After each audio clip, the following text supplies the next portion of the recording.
Good morning, all of you. So, in the last class, we discussed about work done calculation and work done by the work done calculation and different cases related to that, like work done by the constant force and work done by the variable force, and work done from the force displacement graph, right? And we also discussed about work done by the spring force. Now, let us see in today class. Let us see this work done by this frictional force here. Work done by friction.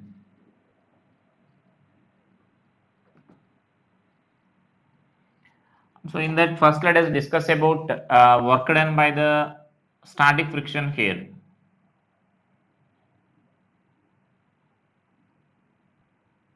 Work done by static friction. So can you say anything about this work done by the static friction, whether it is positive, negative, or zero? Work done by the static friction. Like suppose static friction means when there is there should be no any relative displacement between the blocks there. Like suppose we may consider like two blocks are moving like this, and suppose if you are pulling this by some external force, and so that there is no any external force acting on the upper block, if both the blocks are moving together, then you can say that the friction between them will be the static friction here, right? Suppose this is capital M and small m, so here we are taking this coefficient of friction is there, and suppose let it be smooth here, and you may consider the friction at this lower surface also. So we are taking such an example here. Now the friction between this capital M and small m is this such a problem, sir. That means we solved already such a type of problems in our friction topic. So now the friction between these two blocks will be static in nature. Now I am asking what is the work done by that static friction, whether it is a positive value or it is a negative value or it is a zero. So work done by the static friction. So now if you are taking for example for this capital M and small m, let us draw this free body diagram separately there. Suppose I am taking this free body diagram of this small m. So what are the force acting on this in forward direction? So we are assuming that this force is such that these two are moving with the common acceleration, so that there is no relative slipping here. So they are moving with this common acceleration here. A naught is a common acceleration. So that is the assumption what we are taking here. So then this is moving with some acceleration a naught. And now this is if you are taking this capital M.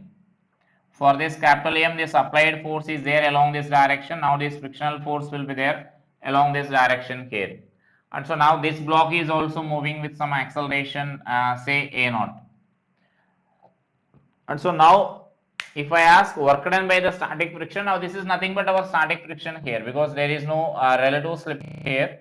So this is nothing but our static friction. So now if I ask whether that static friction is work done by the static friction is positive or negative, means clearly you can say that work done by the static friction on this block will be positive. So let us write the expression for this. Work done by static friction on small m. So work done by the static friction on small m I am writing here. Let's suppose this is W1. So this frictional force into suppose say displacement S and into cos 0, now we can write on small m for displacement S. That means we are calculating work done for a displacement S. And so therefore what we can write there is F into S. Suppose say this is equation 1. Next, work done by the static friction. That means now you can observe that this will be a positive work done here. For force for M1 for small m, the work done by the force and displacement are in same direction, so the work done by the static friction will be a positive value. Now the same thing I am writing for this capital M here. Work done by static friction on capital M for displacement S. So this work done we can write this as W2 is equal to F into S into cos 180. Is it clear? Now for this, force is acting along this direction, but displacement will be in forward direction there. Both are moving in forward direction only here, because we are taking this as a smooth surface. And so that this work done, what we can write there is, therefore this W2 is equal to minus Fs. Now you can write, say this is our equation 2. So now work done by this static friction on block M1, small m is positive, and work done by the static friction on the capital M is negative. Now if I write the net work done, so therefore it is net work done by static friction on system.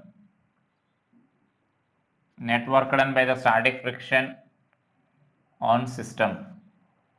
So this is W net is equal to, what we can write is W1 plus W2, so which is equal to 0, because this is positive plus Fs and this is minus Fs, and so that you can conclude that net work done is 0. Now we can write, right? So that means if you are taking a single block, if you are taking that means a part of the system, if you are taking, then work done by the static friction may be a positive value, maybe a negative value, or maybe 0 also.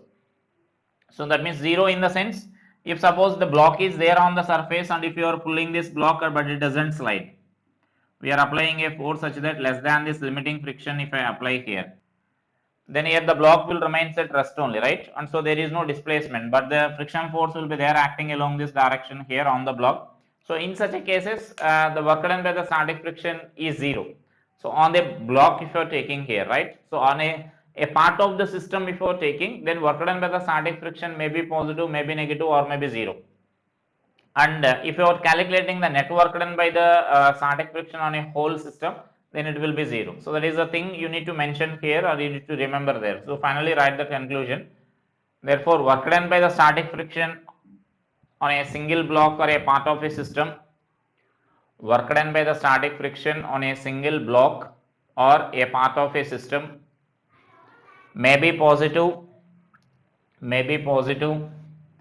or maybe negative, or maybe negative, or maybe 0, or maybe 0.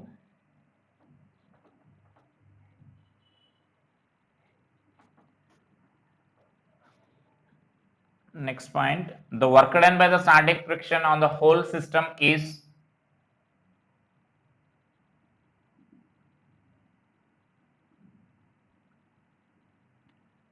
work done by the static friction on the whole system is always 0. Always 0. That means if one block, if it is a positive, then on the other block it will be negative, so that if you add them, then you will get that 0 work done there. So if you are taking the whole system, then work done by the static friction will be 0. And now let us come to the kinetic friction here. And so now kinetic friction is there, means there will be some relative slipping will be there between the blocks there. Like suppose in the same previous example, if you consider that both are moving with the different accelerations there. Suppose say this is M1 and this is M, and we are applying some force F, so that this upper block moves with an acceleration A1 and the lower block moves with an acceleration A2. Suppose I am taking that there is some relative slipping is there between them. Then for that blocks again, this is M1, the kinetic friction Fk will act in forward direction, and this is M, capital M, and so then this is F, and the kinetic friction will be there along this direction here.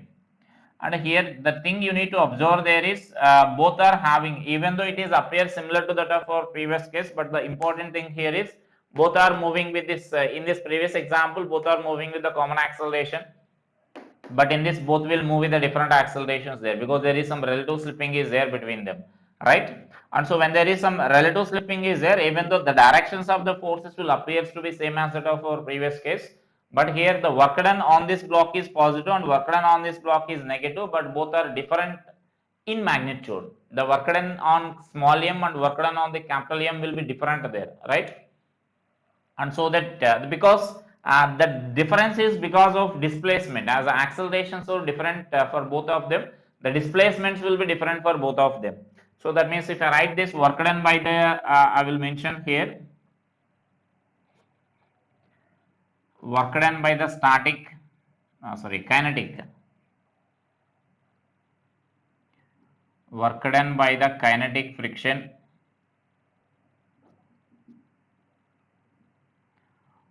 so this is Fk into S1. So for that I am taking it as S1 here, and work done by the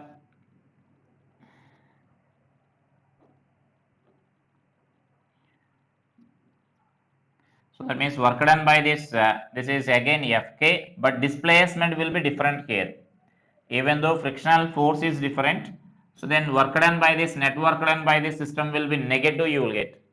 So then net work done by the system on this means again we need to write this W net is equal to W1 plus W2 we need to write, and this value will be negative, you will get here. So minus Fk of, or you can write this as Fk into S1 minus Fk into S2. So then finally you may mention that work done will be a negative value. So I am taking this minus Fk common so that you can write this as S2 minus S1. So clearly in the friction topic we discussed already, like if you are increasing the force beyond this maximum acceleration for the maximum force for the common acceleration of this capital M will be more than that of acceleration of small m you will get. Automatically if an acceleration is more for this, its displacement will be more. That's why I am taking this F2 common, so that S2 minus S1 I am writing there. So S2 minus S1 means that will be negative. S2 minus S1 will be a positive term, so that this minus Fk, the total work done will become a negative. So just mention, note this one, and you may finally mention that. That means here we are taking that both are relative slipping is there. Here between the two blocks they are slipping, relative slipping is there between the two blocks. Small m slips on capital M. So finally mention that our conclusion. So work done by the kinetic friction, work done by the kinetic friction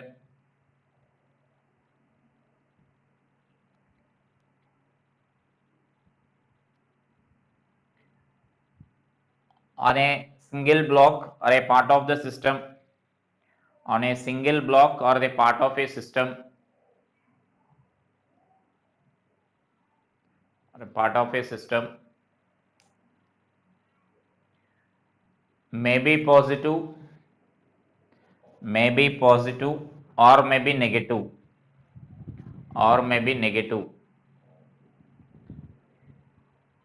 but net work done by the kinetic friction,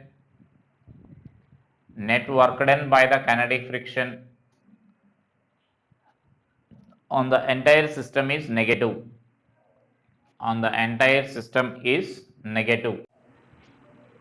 So that means like this, on one block it will do the positive work, on the other block it will do the negative work if you are taking like a two block system. But these work dones are not equal in magnitude as that of our static friction. These two are different in magnitude, as I said, because of the difference in that displacement. Is it clear? So I will give a numerical example. So based on that you can solve that problem.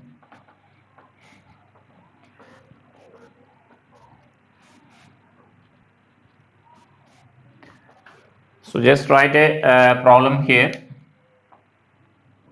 So just I will give this example problem.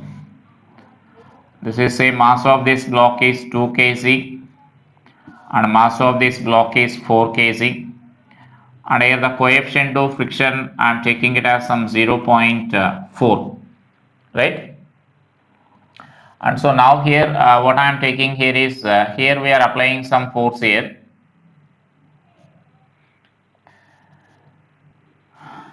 If you are applying that force, so then write this problem here. In the system shown in figure, a horizontal force F is applied, a horizontal force F is applied on the 4 kg block at T is equal to 0. On 4 kg block at T is equal to 0.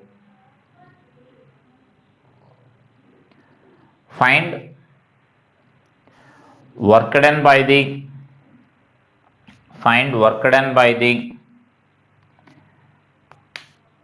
static friction,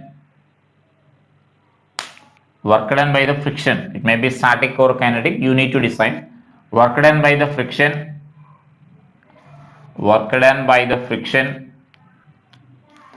on each block, work done by the friction on each block, and a net work done by the friction on the system, and a net work done by the friction on the system.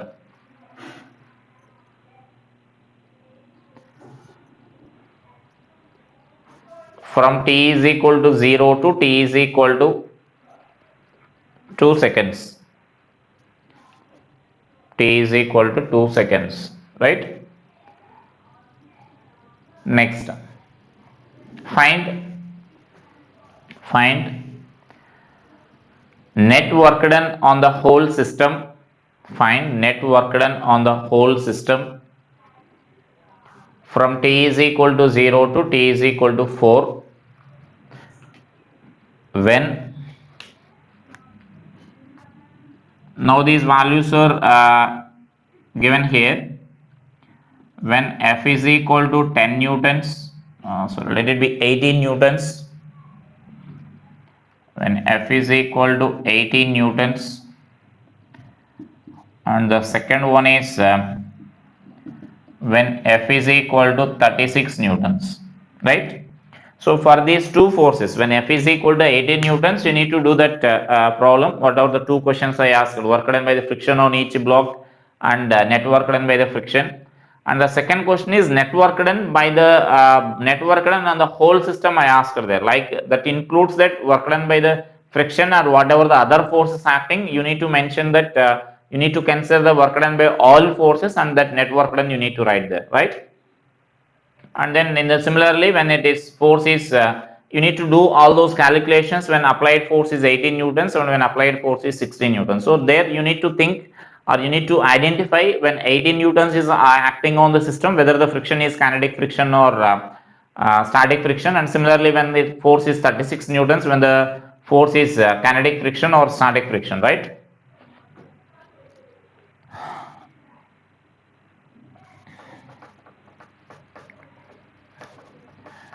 Next, write about this energy calculations here. So, energy.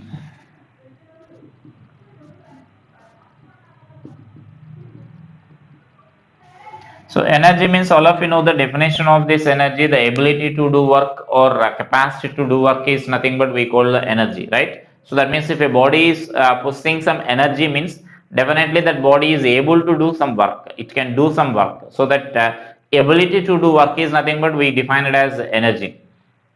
And you know different forms of energies are there, like mechanical energy, light energy, sound energy, heat energy. So like vibrational energy, like different forms of energies are there, right?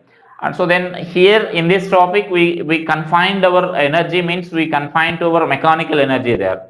So like whenever you heard a word like loss of energy, means that loss of energy means simply that mechanical energy is converting into other forms of that energy, then we consider it as a loss of mechanical energy there, right? So that means simply here we consider it as a mechanical energy. In this topic we discuss about the mechanical energy there. For all the different forms of energies, we will some of them we will discuss later, like heat energy we will discuss about more about heat energy in thermodynamics, and light energy, that about that light energy we will discuss in optics topic, and sound energy that we will discuss in wave motion and sound waves. So that separate energies we will discuss it later, right? And so then here we confine to our mechanical energy here. Mechanical energy is nothing but energy possessed by a body by the virtue of its position, motion, or configuration or state. So that means then it is said to be mechanical energy. And this mechanical energy is of two types here. So this is here we are confining to that mechanical energy. So this mechanical energy is of again two types here. So one is nothing but we call kinetic energy and other is nothing but we call the potential energy here. So these are the two parts of this or two types of this potential mechanical energy here. So just mention that the ability to do work or capacity to do work is called the ability to do work or capacity to do work is called energy.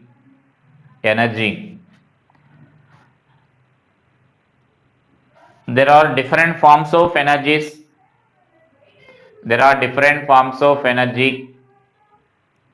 Example, sound energy, light energy. You may mention all those energies what you know. Sound energy, light energy, heat energy, mechanical energy, or you may mention like kinetic energy, potential energy. Right? So and here the important thing you need to note here is for all the forms of energy, the SI unit will be joule. And the CGS unit will be different in different types of energies. Like we express like if you are taking like heat energy, calories we may express, or here for mechanical energy you may express like ergs you may apply. That means you may use that ergs for this mechanical energy. CGS unit may be different for different types of energies, but in general, like SI unit of all forms of energies will be joule only. So just mention that the SI unit of all forms of energy is joule. Next, just mention the definition of this mechanical energy. Mechanical energy, the energy possessed by a body, by the virtue of its motion, configuration, that means or motion or configuration or state or position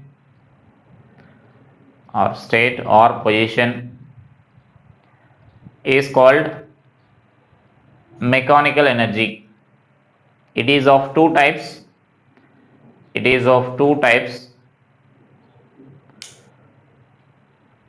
One is kinetic energy and other is potential energy.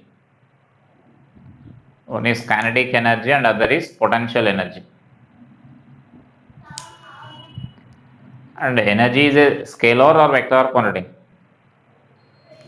So energy is a scalar quantity, right? So energy is energy. For energy we don't mention any direction there, just we express whatever the energy possessed by that body.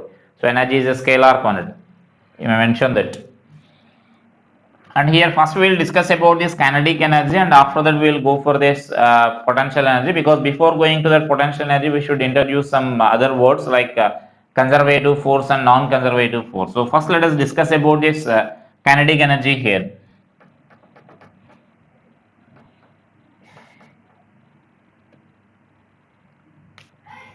So let us write now kinetic energy.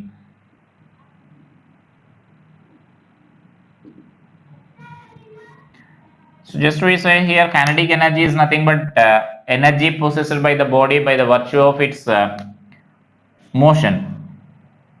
So let us consider this block is initially at rest. Now it is acted upon by a force F here. It is at rest. Now because of this force, after traveling some distance, yes, now it is gaining some velocity and thereby it is gaining some kinetic energy, now we can say here. So now here this velocity of this object is yes, let us consider after traveling a distance, yes, and so mass of this object is m, right? And so they mention that energy possessed by a body by the virtue of its motion is called kinetic energy. So that means we are going to write an expression for this kinetic energy. All of you know that. So just in a simple words, I will derive that. Consider a block of mass m. Is at rest on a smooth horizontal surface.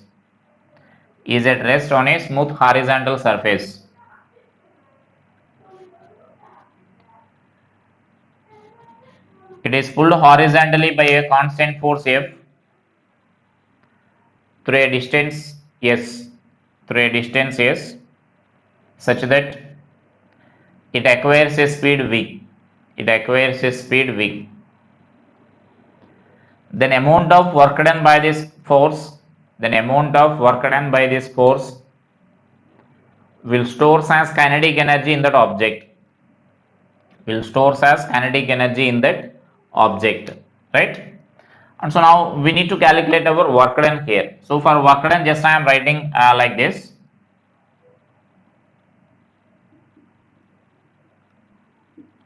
So work done is equal to integral of F into ds into cos 0 I am taking here. So this we know already, just our work done definition we are writing here.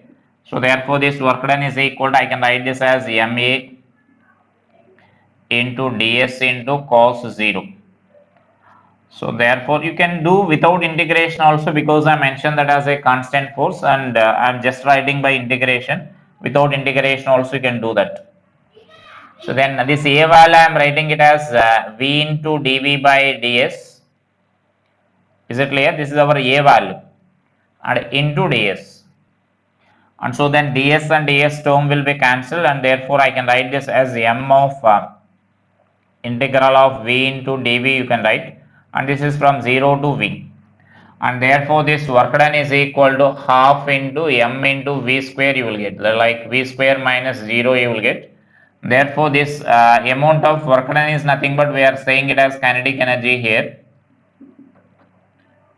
Therefore this kinetic energy I can write this as Ke is equal to half m V square. Now we can write. So that means when the velocity of the body is V, half m V square at that instant, right? Where V is the velocity of the object or speed of the object at that instant there. So from this clearly you can say that kinetic energy is a scalar quantity. We mentioned already energy itself is a scalar quantity. And so then if kinetic energy is like velocity is given in vector form, so you can also express like this value as V bar dot V bar, you can write there, right? If V bar is given in terms of bar, if you want to express. So kinetic energy is a scalar quantity, and it possesses the body will possess the kinetic energy only when it is in motion. If velocity of the object is 0, then there is no kinetic energy here. That is clear from that, right? So mention some points there regarding this, and we will mention like and so then yeah, write that expression. So kinetic energy is half m into V bar into V bar. So therefore kinetic energy is a scalar. And the next thing what we can mention there is kinetic energy is always a positive value, it never be negative, because mass is always a positive and speed square we are writing there actually, and so speed is always a positive value. So kinetic energy always you will get a positive value, it never be negative. If it is 0, that means if body is at rest, it can be 0, but it never be negative. So just mention that. So kinetic energy is always positive. And next let us mention the relation between kinetic energy and this momentum. So relation between Ke and momentum.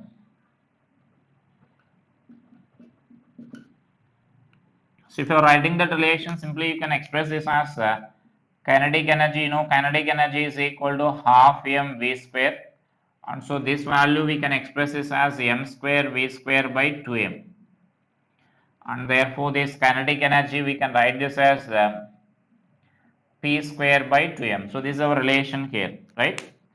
So where P is nothing but our momentum. So this is a relation between kinetic energy and this momentum. So that means where P is nothing but where P is equal to m into V. So that's the relation between kinetic energy and momentum. And based on this, there will be some problems will be there, and especially percentage problems will be there based on this here. So that means from this you may mention one conclusion like which is the based on conservation of law of conservation of momentum. So like if a bullet is fired from a gun, so then if a bullet is fired from the gun, then in that momentum of bullet and gun will be equal in magnitude, because if you are firing the bullet from the gun, bullet will travels in forward direction and gun will recoils in backward direction. Gun moves in backward direction there. And so initially the gun is at rest or bullet is also at rest. So initial momentum of gun plus bullet system is 0. Now once if you fire that bullet, then this bullet is acquiring some momentum, and so then gun should acquire the momentum in opposite direction, equal amount of momentum in opposite direction. So that is nothing but our conservation of linear momentum. If no external force acts on the system, the momentum of system should remains constant. Is it clear? So then the momentum of bullet and momentum of gun are equal. Then which will possess more kinetic energy means, with the help of this equation now we can say that. And so that means there you can mention that if, so that means there if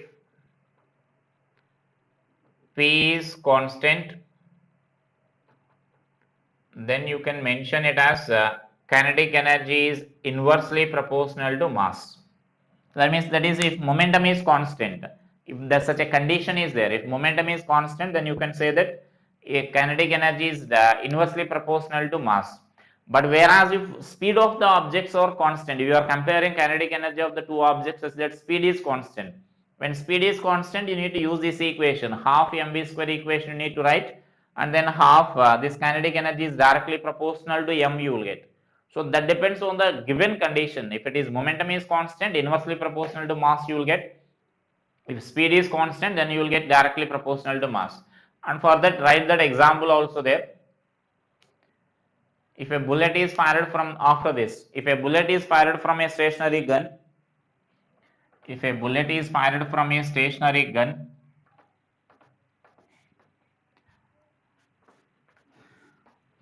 then momentum of bullet and gun are equal in magnitude but in opposite in direction.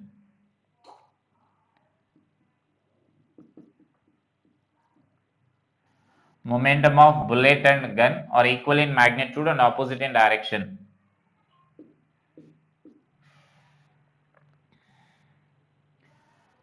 Therefore, the kinetic energy of, so let us write now kinetic energy of bullet, the ratio directly I am writing here, by this kinetic energy of the gun. So then what we should write is inversely proportional to mass. So then mass of gun by this mass of bullet you will get. So then obviously this mass of gun will be greater than that of mass of bullet, and so then it will be greater than 1 you will get. Therefore this kinetic energy of this bullet is greater than that of kinetic energy of the gun, you can write here. So that is our example for this when momentum is constant there, right? So then kinetic energy of bullet, they will ask theoretically also sometimes this type of questions. And whereas if speed of the object is constant, and let us conclude about first this case here. And so then from this what we can also write there is, so that means what we mentioned there is kinetic energy is equal to p square by 2m. And so then kinetic energy, that means momentum p is equal to under root of 2m into k. That means sometimes we need to use in this form here. So in such a forms, what they will mention there is, we are comparing the momentum of two objects which are having same kinetic energy. So that means now in this case, if kinetic energy is constant, sorry, if kinetic energy is constant,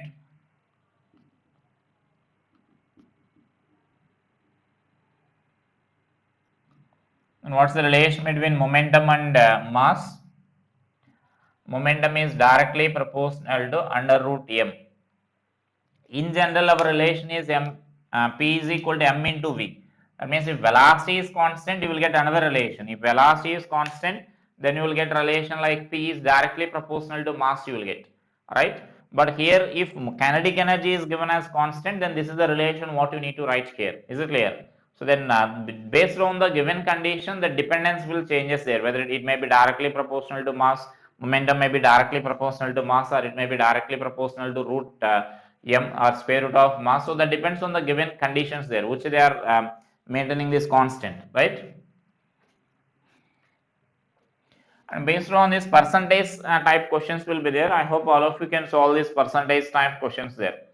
So like percentage type questions means that percentage type questions will be common for all topics, not only for this relation. Whenever you are getting such a percentage type problems, then it will be a common procedure for all those problems. It may be in mechanics, or it may be in thermodynamics, or it may be in second year, like in any topic. So like I will give an example problem based on that. So just mention that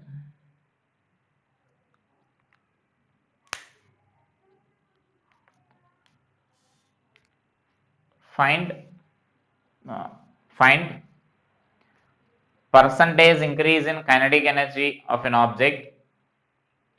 Find percentage increase in kinetic energy of an object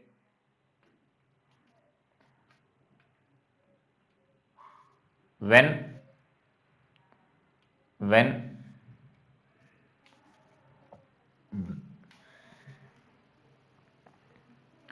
momentum of the object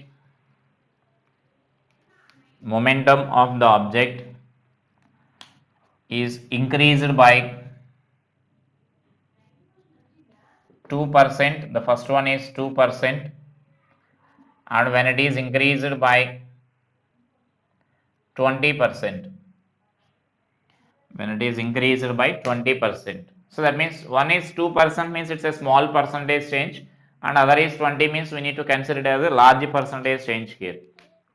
So small percentage change means generally we consider like less than 8%, and this is a large percentage changes here. Greater than 8% means we consider that as a large percentage changes. So for both of them, we will follow the two different approaches there. For small percentage changes, directly we can use our differentiation method, and for large percentage changes, we need to use our basic relation here, right? And so let us do this. So that means now I am saying for small percentage changes. So for small percentage changes, so then our relation there is kinetic energy is directly proportional to this p square. Now we can write, because mass of this object is constant. For the same object we are changing, we are considering that. And so now for the small percentage change means, then what we can take there is so that means now I can take this differentiation here. dk is proportional to 2p into dp. Suppose this is our equation 1 and this is our equation 2. That means equation 2 I am writing by after differentiation here. Once if you differentiate this equation, then you will get like this, right? So then differentiation of k is proportional to 2p into dp you can write. And so now let us take the ratio of those two equations, equation 2 by equation 1. So equation 2 by equation 1. So if you write like that, then you can write this as d of ke by ke is equal to 2 into p into dp by p square. Now I can write. So when you are taking that ratio, now you can take equality, because that whatever the constant is there, like the constant will be cancelled. It may be like p square by 2m, that 2m will be cancelled in denominator there, right? So whatever it is, whatever the relation, I am saying a general approach for all type of problems, all problems there. So then this value is delta ke by ke is equal to 2 into dp by p. And so now this, instead of this delta pi, now I am writing it as, that means dpe or dke, I am writing in terms of delta, so that you will get the clarity. Just I am replacing this by delta. So that means this is nothing but our delta ke by ke is equal to 2 into delta p by p. I think all of you know this delta k and delta p meaning, or d or dp and delta p meanings there. That means just it is a change in momentum, and this is similarly change in kinetic energy. And now this delta ke by ke is said to be fractional change in kinetic energy. So fractional change in kinetic energy is twice that of fractional change in momentum. So that is the relation here. Percentage change means now we need to multiply this with the 100.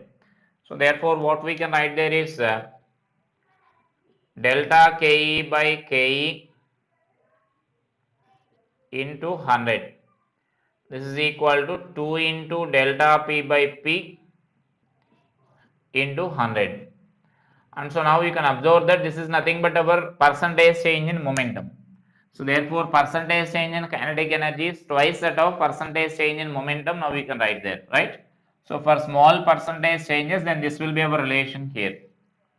Just whatever the power is there, that power will comes as multiple.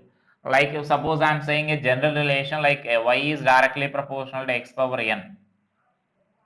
Then if percentage change in x is suppose say 1%, then percentage change in y will be n%. Now we can say percentage change in x. For example, if it is 2%, if I consider, then 2n% you can say, right? That just that power will comes as a multiple there. So that n times that of percentage change in x we need to write. So then that power is nothing but here 2. So 2 times that of percentage change in momentum we need to write. This is for small percentage changes. And so therefore this value is 2% here. Therefore what we can write there is delta Ke by Ke into 100 is equal to, so 2 into 2, so that you will get that as 4%. That will be the percentage change there. And whereas for the large percentage changes, if you consider,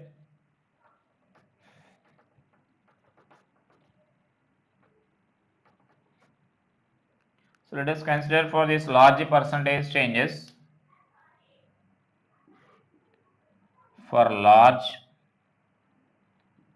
percentage changes. So I am repeating that this procedure is not only for this kinetic energy and momentum relation. For any percentage problems, you can follow this procedure.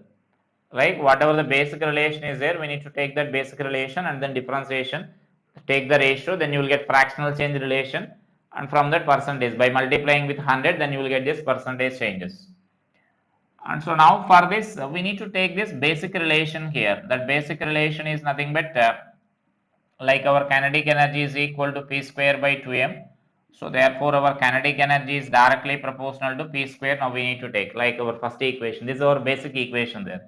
Now let us take the ratio of initial and final values there. Like I am taking this Ke final by Ke initial is equal to P final by P initial whole square, or individually square you can write. So based on this relation, now we need to get this percentage change here. To get the percentage change, this side our we need the percentage change. So I am subtracting 1 on both sides. So this is Ke final by Ke initial minus 1 and into 100. Directly I am doing this. So this value will be P square final by P initial square minus 1 into 100. Is it clear? This value we are writing on both sides there, so that there is no change. That means both sides we are subtracting 1, and after that both sides you need to multiply with the 100, so that there is no change in this expression. If you simplify this, again you will get this one, right? Now if you observe this, this is nothing but our percentage change in kinetic energy, and so therefore it is Ke final minus Ke initial by this Ke initial into 100. So then this is equal to, we need to, whatever the values are given there, we need to substitute those values. So like I will write here itself because calculation may be simple if you are writing like this only, or otherwise you may take LCM there. That depends on the your calculations there. So now this is a percentage change. Now in this you can't say anything value like twice that of our percentage change in momentum. Such a relation you can't mention here. So just substitute that numericals and you need to do that calculations there. But here the thing there is, if you're assuming like the initial value as 100, then problem will be easy for us, calculation will be easy for us. So that means now here I am assuming, I am taking that assumption here.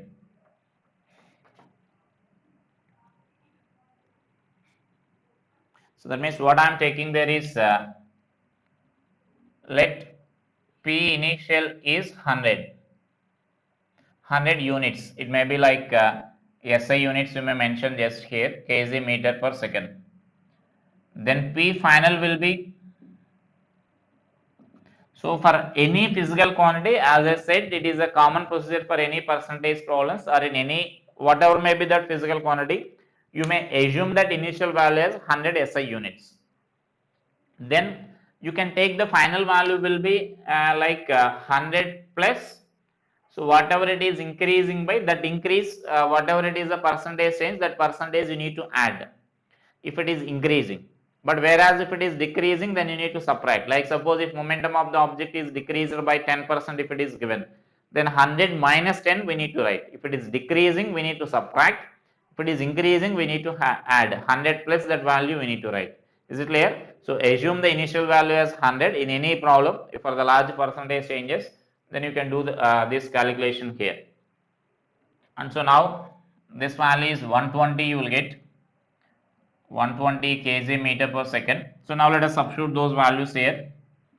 Therefore it is Ke final minus Ke initial by this is Ke initial into 100. This is equal to 120 by 100 whole square minus 1 into 100. So now we may simplify this, that is 120 by initial, P initial is 100, we are taking whole square. So I can write this as that means 12 whole square. I will cancel 1 0, so 12 by 10 whole square minus 1 into 100 you can write here. So this is nothing but 144 minus 100. If you are taking LCM, then that 100 will be cancelled there, right? And so that then you will get this value, just I am writing it as percentage change. So delta Ke by Ke into 100 I am writing here. So therefore this delta Ke by Ke into 100 is equal to 44% you will get. So that will be the percentage change in kinetic energy when momentum of object is increased by 20%. When momentum is increased by 20%. Now here you can observe that if you are doing this for the same problem, if you are using this differentiation method, then for this according to that the percentage change in momentum is twice that of percentage change in momentum. Now for this momentum is, we are taking it as 20%. So for that also if you are using this formula you will get 40%, which is wrong answer, right? Actual percentage change in kinetic energy will be 44% you will get there, right? So that means the differentiation method is an approximate method, and so that if for the small percentage changes, if you are using the differentiation, that error may be very negligible, so that you can follow this differentiation method. So differentiation method is not an accurate method. Accurate method one is this one. So differentiation method is an approximate method, but for the small percentage errors, why we are taking that means it is error will be negligible. That error is very small error you will get. Like for example, if you are getting 4%, if you are for that problem also if you do by this method, you will get like 4.00 something, 4.0, very close to 4 you will get, so that you can neglect that error there. But for this large percentage error, you can get 4% error we are getting there, which is considerable error. And so that we generally for the large percentage changes you need to follow like this, and for small percentage changes you need to do like that, right? So then do the reverse problem. I will give the reverse problem and solve it. So write that problem. Find the percentage change in kinetic and find the percentage change in momentum. Find the percentage change in momentum when kinetic energy of an object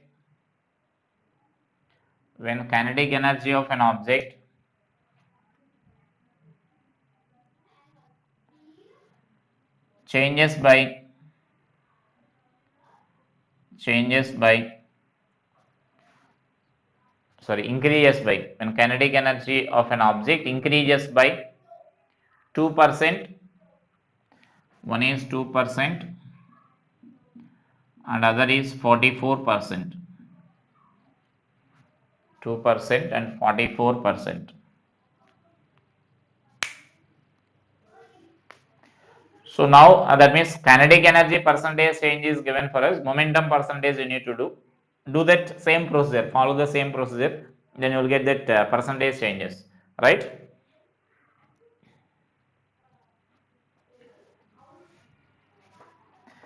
Next, actually our work energy theorem we need to discuss here. So then I will explain that work energy theorem in our next class, right? Thank you.